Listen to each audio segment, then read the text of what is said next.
നമസ്കാരം. ഫുട്ബോൾ പേരിൻ്റെ പുതിയ വീഡിയോയിലേക്ക് എല്ലാവർക്കും സ്വാഗതം. പക്ഷേ രാവിലെ തന്നെ ഒരു മോശം വാർത്തയാണ്. പേഴ്സണലി എന്നോട് ചോദിക്കുകയാണെങ്കിൽ ഞാൻ എക്സ്പെക്റ്റ് ചെയ്തിരുന്നു ബാർസലോണ ഇന്നലെ 3-5 തോൽക്കുകയുണ്ടായി. ഡിസപ്പോയിൻറ്റിങ് മാച്ചിനെ കുറിച്ചൊരു റിവ്യൂ നമ്മൾ പിന്നെ ഒരു വീഡിയോയിൽ പറയുന്നതാണ്. സോ ഈ മാച്ചിട്ട് ഞാനൊരു ന്യൂസ് പറയാനായിട്ടാണ് വന്നിരിക്കുന്നത്. സാവി ഹെർണാണ്ടസ് ജൂൺ 30, അതായത് ഈ സീസൺ എൻഡ് ചെയ്യുന്നതോടുകൂടി ബാർസലോണയുടെ കോച്ചിങ് ജോബ് വിടുമെന്ന് ഒഫീഷ്യലി വന്ന് അദ്ദേഹം അനൗൺസ് ചെയ്തിരിക്കുകയാണ് പോസ്റ്റ് മാച്ച് ഇന്നലെ പ്രസ് കോൺഫറൻസിൽ. സോ നമുക്കറിയാം ഇന്നലത്തെ മാച്ചിന് ശേഷം 1.5 മണിക്കൂറിന് മുകളിൽ ടൈം എടുത്തതിന് ശേഷമാണ് സാവി ഹെർണാണ്ടസ് പ്രസ് കോൺഫറൻസ് വരുന്നത്. സോ ലപ്പോട്ടയായിട്ട് അദ്ദേഹം ഒരു മീറ്റിങ്ങിലായിരുന്നു. സോ അപ്പോൾ തന്നെ റൂമറുകൾ പടർന്നിരുന്നു, ഒന്നെങ്കിൽ അദ്ദേഹം സാക്കാവും അല്ലെങ്കിൽ മേ ബി എന്തെങ്കിലും ഡിസിഷൻ എടുക്കും എന്നുള്ള രീതിയിൽ ആ ഒരു ടൈമിൽ തന്നെ ചെറിയ റിപ്പോർട്ടുകൾ വരുന്നുണ്ടായിരുന്നു. സോ അദ്ദേഹം പ്രസ് കോൺഫറൻസിന് വന്ന് അദ്ദേഹം പറയുകയും ചെയ്തു ജൂൺ 30 താൻ ബാർസലോണയുടെ കോച്ചിങ് ജോബ് വിടുമെന്നും ബാർസലോണയ്ക്ക് ആസ് എ കൂളർ ബാർസലോണയ്ക്ക് ഒരു ചേഞ്ച് ആവശ്യമാണെന്നും തന്നെ കൊണ്ട് സാധിക്കത്തില്ല എന്ന രീതിയിലും, അതായത് ടീമിനൊരു മാറ്റം അനിവാര്യമാണെന്നുള്ള രീതിയിൽ പറഞ്ഞു. സോ ജൂൺ 30 അദ്ദേഹം ജോബ് വിടും. നമ്മുടെ ബാർസലോണയുടെ സാർ അലക്സ് ഫെർഗൂസനായി അദ്ദേഹം മാറുമോ എന്നൊരു ക്വസ്റ്റ്യനും അദ്ദേഹത്തിന് സ്ഥിരം അതിനെക്കുറിച്ച് ആളുകൾ പറയുന്നുണ്ടായിരുന്നു. അദ്ദേഹം വന്ന ടൈമിൽ അതിന് ശേഷമൊക്കെ മീഡിയാസിൽ ഒക്കെ അതിൻ്റെ ഒരു ഡിസ്കഷൻ ഉണ്ടായിരുന്നു. പക്ഷേ അതിനെക്കുറിച്ച് ഇന്നലെ ചോദിച്ചപ്പോൾ ആൾ പറഞ്ഞു ബാർസലോണയുടെ കോച്ചായി അത്രയും വർഷം നിൽക്കുക എന്നൊക്കെ പറഞ്ഞാൽ ഓൾമോസ്റ്റ് ഇമ്പോസിബിളാണ്.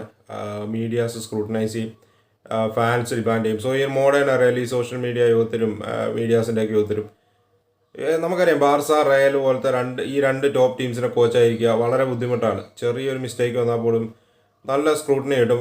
മീഡിയാസിൻ്റെ കയ്യിൽ നിന്നും ഫാൻസിൻ്റെ കയ്യിൽ നിന്നും വളരെ ഡിമാൻഡിങ് ആണ് ഈ രണ്ട് ക്ലബ്സിൻ്റെ ഫാൻസ്. സോ അതിനാൽ തന്നെ ബാർസലോണയുടെ കോച്ചായി ഒരു മോശം സീസൺ വന്നാൽ പോലും ഉടനെ തന്നെ മീഡിയാസും ഫാൻസും വലിച്ചു കയറും. സോ സാവി ഒരു ബാർസലോണ ലെജൻഡായിട്ട് കൂടി നമ്മൾ കണ്ടു സാവിയുടെ അവസ്ഥ, അദ്ദേഹത്തെ വലിച്ചു കയറുന്ന കണ്ടു. സോ ലാസ്റ്റ് സീസൺ നമ്മൾ നോക്കുകയാണെങ്കിൽ ലലീഗ അടിച്ചു കൊടുത്തിട്ടും, പക്ഷേ ഈ ഒരു സീസണിൽ ആളുടെ overall performance as A team, നമ്മുടെ ബാർസയുടെ പെർഫോമൻസും സാവിയുടെ പെർഫോമൻസും ആസ് എ കോച്ച് ഡിസപ്പോയിൻറ്റഡ് ആയിരുന്നു. ആ കാര്യത്തിൽ യാതൊരു ഡൗട്ടും ഇല്ല, അത് എടുത്തു പറയേണ്ട കാര്യം തന്നെയാണ്.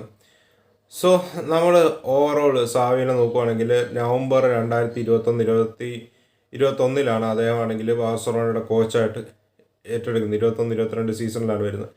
ആ സമയത്ത് ബാർസലോണ ആകപ്പാടെ തകർന്നു നിൽക്കുന്നൊരു ടൈമാണ്. ഒന്ന്, സൈനിങ്സ് നടത്താൻ നമ്മുടെ ഫണ്ട്സ് ഇല്ല. 2, മെസ്സി വിട്ടു. 3, നമ്മൾ നോക്കുകയാണെങ്കിൽ കോമാൻ്റെ അണ്ടറിൽ നമ്മൾ 9th പൊസിഷനിലായിരുന്നു. സോ ചാമ്പ്യൻസ് ലീഗ് സ്പോട്ടിൽ പോലും ഇല്ലാത്തൊരവസ്ഥ, 9ാം സ്ഥാനത്ത്.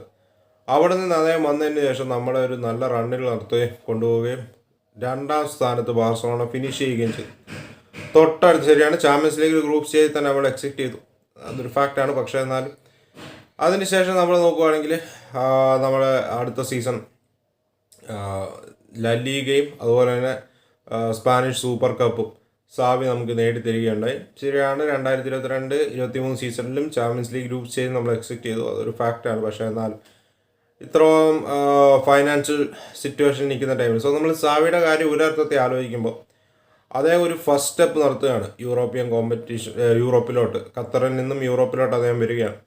സോ ബാർസലോണയുടെ ജോബ് അന്ന് ഏറ്റെടുക്കാൻ പല മാനേജേഴ്സിനും മടിയായിരുന്നു. സോ സാവിക്ക് ആ ഒരു കാര്യത്തിൽ ഞാൻ 100% മാർക്ക് കൊടുക്കും. ബാർസലോണയുടെ എനിക്കിപ്പോഴും ഓർമ്മയാണ്, ബാർസലോണയുടെ ആ സമയത്ത് റൊണാൾഡ് കോമാനിൽ നിന്നും ബാർസലോണയെ ഏറ്റെടുക്കാനായിട്ട് പല മാനേജേഴ്സും വിസമ്മതിച്ചിരുന്നു. അന്ന് ബാർസലോണ ഫൈനാൻഷ്യലി തകർന്ന് തരിപ്പണമായി നിൽക്കുന്ന ടൈമായിരുന്നു. 2 സൈനിങ്സുകളൊന്നും നടത്താൻ പറ്റത്തില്ല എന്ന് ഓൾമോസ്റ്റ് ഒരു എന്നാ പറയുക ഓപ്പൺ സീക്രട്ടായിരുന്നു, എല്ലാവർക്കും അറിയായിരുന്നു. അതിൻ്റെ ആകപ്പാടെ നശിച്ചിരിക്കുന്ന ടീം, യങ്സ്റ്റേഴ്സിൻ്റെ ടീം, കുറേ ഔട്ട്ഡേറ്റഡ് ആയ ബാർസലോണ ലെവലിൽ കളിക്കാൻ കപ്പാസിറ്റി ഇല്ലാത്ത പ്ലേയേഴ്സ് ഉള്ളൊരു ടീം.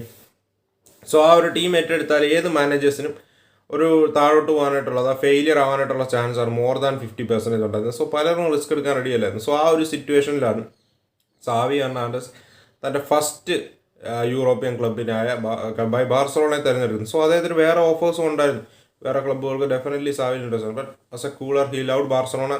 പുള്ളി ആ ചാലഞ്ച് ഏറ്റെടുത്തു. സോ അതിനകത്ത് തന്നെ എനിക്ക് സാവിയോട് ഹ്യൂജ് റെസ്പെക്റ്റ് ഉണ്ട്. ആ ഒരു കാര്യത്തിൽ ഹ്യൂജ് റെസ്പെക്റ്റ് ഉണ്ട്. കാരണം ആ ഒരു സിറ്റുവേഷനിൽ ബാർസലോണ ഏറ്റെടുക്കുക അത്ര എളുപ്പമല്ല.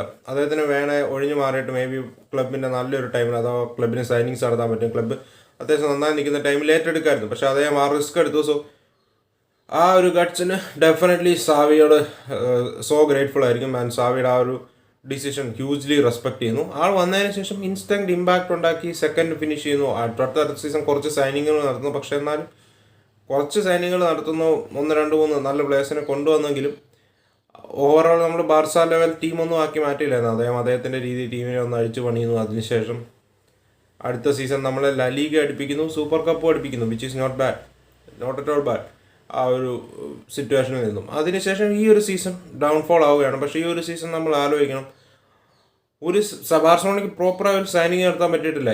ഏതൊരു കോച്ച് വന്നാലും സൈനിങ്സ് ഡിമാൻഡ് ചെയ്യും, അതൊരു ഫാക്റ്റാണ്. സാവി പെർഫോമൻസ് ഡിസപ്പോയിൻറ്റഡ് ആണ്, ഡെഫിനറ്റ്ലി ഡിസപ്പോയിൻറ്റഡ് ആണ്. ഇതിൽ കൊണ്ട് കൂടുതൽ എക്സ്പെക്ട് ചെയ്തു. സാവിയുടെ ഭാഗത്ത് തെറ്റുണ്ട്, ഇഷ്ടം പോലെ തെറ്റുണ്ട്. പക്ഷേ ഈ സീസൺ നമ്മൾ നോക്കുകയാണെങ്കിൽ Xavi wanted Messi, Xavi wanted Bernardo Silva, Xavi wanted a defensive midfielder like Zubimendi or even a midfielder like Kimmich. നമുക്കൊന്നും എത്തിച്ചു കൊടുക്കാൻ പറ്റില്ല. What we sign was Oriol Romeu. അതായിരുന്നു നമ്മുടെ സ്റ്റാൻഡേർഡ്, അതായിരുന്നു നമ്മുടെ ഫൈനാൻഷ്യൽ പൊസിഷൻ. സോ ആ ഒരു ടീമിനെ വെച്ച് അദ്ദേഹം ഈ സീസൺ പോകുന്നു. ആൻഡ് ഈ സീസണെ നമ്മൾ നോക്കുകയാണെങ്കിൽ ഈ ഒരു സീസണിലെ മോശം റണ്ണിൻ്റെ കംപ്ലീറ്റ് ബ്ലെയിം സാവിക്ക് ഞാൻ കൊടുക്കത്തില്ല. ഓൾമോസ്റ്റ് സാവിയെ പോലെ തന്നെ പല പ്ലെയേഴ്സും ഇതിന് അർഹരാണ്, ഈ ഒരു ബ്ലെയിമിന് അർഹരാണ്. കാരണം സാവിയുടെ ഭാഗത്തും തെറ്റുണ്ട്. പക്ഷേ പ്ലെയേഴ്സിൻ്റെ ആറ്റിറ്റ്യൂഡിന് നമ്മൾ ചോദ്യം ചെയ്താൽ പറ്റും. ഇന്നലത്തെ മാച്ചിലാണെങ്കിൽ പോലും ഞാൻ പേരെടുത്ത് പറയേണ്ടത് നമ്മുടെ ഒരു സ്റ്റാർ സ്ട്രൈക്കർ, ഞാൻ പലതവണ അദ്ദേഹത്തെക്കുറിച്ച് പറഞ്ഞിട്ടുണ്ട്. വേറെ പല പ്ലെയേഴ്സ്, ഇവരുടെയൊക്കെ പിച്ചിലെ ആറ്റിറ്റ്യൂഡ്, നമ്മൾ സാവി 16 വയസ്സുള്ള പയ്യന്മാർ 2-3 പ്ലെയേഴ്സിൻ്റെ 16 വയസ്സുള്ള കുബാർസിനെയും യമാലിനെയൊക്കെ സ്ഥിരം ഇറക്കേണ്ട അവസ്ഥ നമ്മൾ വരുന്നു. ഈവൻ നമ്മൾ നോക്കണം ഹെക്ടർ ഫോർട്ടിനെ സ്ഥിരം ഇറക്കേണ്ട അവസ്ഥയിലൂടെ ഇപ്പോൾ വന്നിരിക്കുന്നു. സോ അങ്ങനെ ഒരു സിറ്റുവേഷനിലോട്ട് ബാർസലോണ കടന്നുകൊണ്ടിരിക്കുകയാണ്. നമുക്കറിയാം 16 വയസ്സുകാർ സൂപ്പർബാണ്. പക്ഷെ ഒന്ന് ആർക്കണം, +1 പഠിക്കുന്ന നമ്മൾ നോക്കുകയാണെങ്കിൽ പ്രായം. സോ അവരെ വെച്ചൊരു കളിയൊക്കെ ജയിക്കുക എന്നൊക്കെ പറഞ്ഞാൽ നിസ്സാര കാര്യമില്ല. അതിന് 1, 2, 3 20 വയസ്സിന് താഴെയുള്ള പിള്ളേരെ വെച്ച് നമ്മളെപ്പോഴും സ്ഥിരം ഇറക്കുന്നത്. അതിൻ്റെ ഇടയ്ക്ക് ഗാവിയുടെ ഇഞ്ചറി എല്ലാം കൂടെ ആയപ്പം ടെർസ്റ്റൈൻ, നമ്മുടെ ക്യാപ്റ്റനായ ടെർസ്റ്റൈൻ ഇഞ്ചറി എല്ലാം കൂടെ ആയപ്പം സാവിയുടെ കയ്യിൽ നിന്ന് പോയി. അതിൻ്റെ ഒരു ഡിഫൻസീവ് മിഡ്ഫീൽഡർ ഇല്ല, വേണമെന്ന് സാവി കണ്ടിന്യൂസ്ലി പുഷ് ചെയ്തുകൊണ്ടിരിക്കുകയാണ്. അത് നമുക്ക് സൈൻ ചെയ്യാൻ പറ്റിയില്ല. സോ ഈ ഒരു സാക്ക് എക്സ്പെക്റ്റഡ് ആയിരുന്നു എന്ന് ചോദിച്ചാൽ എക്സ്പെക്റ്റഡ് ആയിരുന്നു. സോ അടുത്തൊരു ക്വസ്റ്റ്യൻ ചോദിക്കുന്ന റാഫേൽ മാർക്കസിനെ കൊണ്ടുവന്നുള്ള, റാഫേൽ മാർക്കസിന് ഈ സീസൺ തുടർന്നെടുത്തുകൊണ്ട് സാവിനെ ഇപ്പം മാറ്റിക്കൂടെ, അതൊരു വേഴ്സ് ഡിസിഷൻ ആയിരിക്കും. കാരണം ഓൾറെഡി ഈ ടീമിനെ കുറിച്ച് നന്നായിട്ട് അറിയാവുന്ന സാവിക്കാണ്. 2, റാഫേൽ മാർക്കസിന് ഈ ഒരു ടീമിൽ നിന്നും സാവിക്ക് കിട്ടുന്നതിൻ്റെ പകുതി റെസ്പെക്റ്റ് പോലും കിട്ടാൻ പോകുന്നില്ല. ഓൾറെഡി ഈ ടീമിലെ പല പ്ലേയേഴ്സിൻ്റെ ആറ്റിറ്റ്യൂഡ് ഇഷ്യൂസ് ഉണ്ട്, പല പ്ലേയേഴ്സും കമ്മിറ്റഡ് ആണോ നമ്മൾ ചോദിക്കുന്നുണ്ട്. അതിൻ്റെ അടുത്ത് ഈ റാഫേൽ മാർക്കസോടെ വരുമ്പം പുള്ളിക്കും 0 എക്സ്പീരിയൻസ് ആണ്. പിന്നെ സാവിയുടെ അത്രയും എന്തായാലും വാസ് എ ഗ്രേറ്റ് പ്ലെയർ, പക്ഷേ സാവിയുടെ അത്രയും റെസ്പെക്റ്റ് ഡിമാൻഡ് ചെയ്യാൻ പോകുന്നില്ല. മേ ബി അതൊരു മറ്റൊരു ഡിസാസ്റ്റർ റെസിപ്പി ആവാൻ സാധ്യതയുണ്ട്. സോ അതിനകത്ത് തന്നെ റാഫേൽ മാർക്കസിലോട്ട് നോക്കുന്നില്ലെന്നല്ല, Rafael Marquez may be next season appoint ആയിരിക്കും, നമുക്കറിയത്തില്ല. പക്ഷേ ഈ സീസൺ നാപ്പോളിക്കെതിരെയൊക്കെയുള്ള ഒരു മാച്ച് വരികയാണ്. സോ അതിനകത്ത് തന്നെ വെറുതെ റിസ്ക് എടുക്കണ്ട. ഏറ്റവും കൂടുതൽ സേഫ് സാവിയായിട്ട് തന്നെ ഈ സീസൺ തുടരുക. May be next round champions league കടന്നിട്ട് ലീഗ് നമ്മുടെ കയ്യിൽ നിന്ന് പോയി. ഇന്നലത്തെ തോൽവിക്ക് ശേഷം, ഇന്നലെ റയൽ മാഡ്രിഡിൻ്റെ കംബാക്ക് വിക്ടറിക്ക് ശേഷം 100% ഉറപ്പായിട്ടും ലീഗ് നമ്മുടെ കയ്യിൽ നിന്ന് പോയി. സോ നെക്സ്റ്റ് സീസൺ ഏത് കോച്ച് വരുമെന്ന് നമുക്ക് കണ്ടു നോക്കാം. മേ ബി ഹാൻസി ഫ്ലിക്കിൻ്റെ പേര് ഇപ്പം എടുത്ത് കേൾക്കുന്നുണ്ട്. എനിക്ക് യോർഗൻ ക്ലോപ്പ് വരാൻ താല്പര്യമുണ്ടോ ചോദിച്ചാൽ എനിക്ക് യോർഗൻ ക്ലോപ്പിനെ കിട്ടാനാണ് ഇപ്പോൾ ഏറ്റവും ആഗ്രഹം. പക്ഷെ അത് 0% ചാൻസാണ് കാണുന്നത്.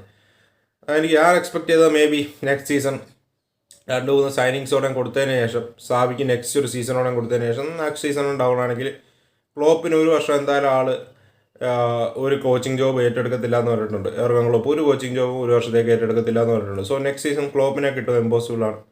മേ ബി റാഫ മാർക്കസിനെ വെച്ചോ, അല്ലെങ്കിൽ സാവിക്ക്, ഞാൻ ഓർത്തുണ്ടെങ്കിൽ സാവിക്ക് ഒരു സീസണോടെ നെക്സ്റ്റ് സീസൺ കുറച്ച് സൈനിങ്സിനോടെയൊക്കെ നടത്തിയിട്ട് സാവിക്ക് നെക്സ്റ്റ് സീസൺ കൊടുക്കും. സാവി മോശമാണെങ്കിൽ നമ്മൾ ക്ലോപ്പുമായിട്ടൊരു ഡീൽ അഗ്രി ചെയ്ത് മേ ബി ക്ലോപ്പിനെ കൊണ്ടുവരാൻ ശ്രമിക്കുമെന്നായിരുന്നു. പക്ഷേ ഇനിയും നമുക്കൊരു കോച്ചിനെ കൊണ്ടുവരണം. മേ ബി നെക്സ്റ്റ്, ഇപ്പം പേര് എടുത്തെടുത്ത് കേൾക്കുന്ന ഹാൻസി ഫ്ലിക്കിൻ്റെ പേര് ഇപ്പം പെട്ടെന്ന് കുറേ റൂമറുകൾ വരുന്നുണ്ട്. മേ ബി ഒരു കേൾക്കുന്ന റൂമർ എന്നാന്ന് വെച്ചാൽ ഒരു ജർമ്മൻ കോച്ചായിരിക്കും നെക്സ്റ്റ് സീസൺ വരിക. സാവിയും ലപ്പോട്ടയും ഈ ഒരു കാര്യം സാവി പറയുകയുണ്ടായി കോൺഫറൻസിൽ. അതായത് താനാണെങ്കിൽ ഈ ഒരു ഡിസിഷൻ നേരത്തെ തന്നെ എടുത്തതാണെന്നും ലപ്പോട്ടേനെ നേരത്തെ ഈ ഒരു ഡിസിഷൻ അറിയിച്ചാണെന്നും തങ്ങൾ ഡിസ്കസ് ചെയ്തതാണെന്നും. സോ ലപ്പോട്ട ഒരു പുതിയ കോച്ചിന് വേണ്ടി നേരത്തെ തന്നെ നോട്ടങ്ങൾ തുടങ്ങിയായിരുന്നെന്ന് ഈ ഒരു ഇന്നലത്തെ ആ ഒരു ഇൻസിഡൻറ്റിന് ശേഷം വരികയുണ്ടായി. സോ ഒരു ജർമ്മൻ കോച്ചായിരിക്കും വരാൻ സാധ്യത എന്ന് പറഞ്ഞ് ഇപ്പോൾ തന്നെ ചില medias, especially Barcelona based medias അടിച്ചു വിടുന്നുണ്ട്. സോ എന്തായാലും യോർഗൻ ക്ലോപ്പ് അല്ല, മേ ബി ഹാൻസി ഫ്ലിക്ക് ആയിരിക്കും അതെന്ന് പറഞ്ഞ് റൂമേഴ്സ് സ്ട്രോങ് ആണ്. എന്തായാലും ഒരു ഡിസിഷൻ എന്തായാലും ബാർസ എടുത്ത് കാണത്തില്ല, നമുക്ക് നോക്കാം എന്താവുമെന്ന്. ആൻഡ് സാവി ഈ സീസൺ എൻഡ് ലീവ് ചെയ്യുന്നത് റൈറ്റ് ഡിസിഷനാണോ നിങ്ങളുടെ ഒപ്പീനിയൻ പറയുക? യെസ്, ഇത് എക്സ്പെക്റ്റഡ് ആയിരുന്നു. പക്ഷേ ഈ ഒരു ഡൗൺഫോളിന് കംപ്ലീറ്റ് ഉത്തരവാദി സാവിയാണെന്ന് ഞാൻ പറയത്തില്ല. മാനേജ്മെൻറ്റിൻ്റെ ഇഷ്യൂസ് ഉണ്ട്, പ്ലേയേഴ്സിൻ്റെ ആറ്റിറ്റ്യൂഡ് ഇഷ്യൂസ് ഉണ്ട്. സോ വേണം നിങ്ങൾക്ക് പറയാം, ഇപ്പം മിഷേൽ മിഗ്വൽ സാഞ്ചസ് ഒക്കെ പോലത്തെ കോച്ചുമാരില്ലേ, ലിമിറ്റഡ് ബഡ്ജറ്റ് വെച്ച് അവർ കളിക്കുന്നില്ല. സോ യെസ് പറ്റും, പക്ഷെ അത് റെയറാണ്. 90% മോർ ദാൻ 90% കോച്ചുകൾക്ക് സൈനിങ്സ് വേണം, ടീം ഇമ്പ്രൂവ്മെൻറ്റ്സ് വേണം, എന്നാലേ ടീം രക്ഷപ്പെടുത്തുള്ളൂ. സോ സാവിനെ നമ്മൾ പ്രോപ്പർലി ബാക്ക് ചെയ്തിട്ടില്ല. ഞാൻ ഇപ്പോഴും പറയണം, സാവിനെ നമ്മൾ പ്രോപ്പർലി മാർക്കറ്റിൽ ബാക്ക് ചെയ്തിട്ടില്ല. പക്ഷേ ഈ ഒരു സാവി ഷുഡ് ഹാവ് ഡൺ ബെറ്റർ. ഈ ഒരു ടീം വെച്ച് ഇതിലും ബെറ്ററായിട്ട് ഈ സീസൺ പെർഫോം ചെയ്യേണ്ടതായിരുന്നു, ഞാൻ സമ്മതിക്കുകയും ചെയ്തു. സോ എന്താണ് നിങ്ങളുടെ ഒപ്പീനിയൻ? നമുക്ക് മറ്റൊരു വീഡിയോ കാണാം. മാച്ചിൻ്റെ ഒപ്പീനിയനൊക്കെ ആയിട്ട് നമുക്ക് വേറൊരു വീഡിയോ വരാം. ബൈ.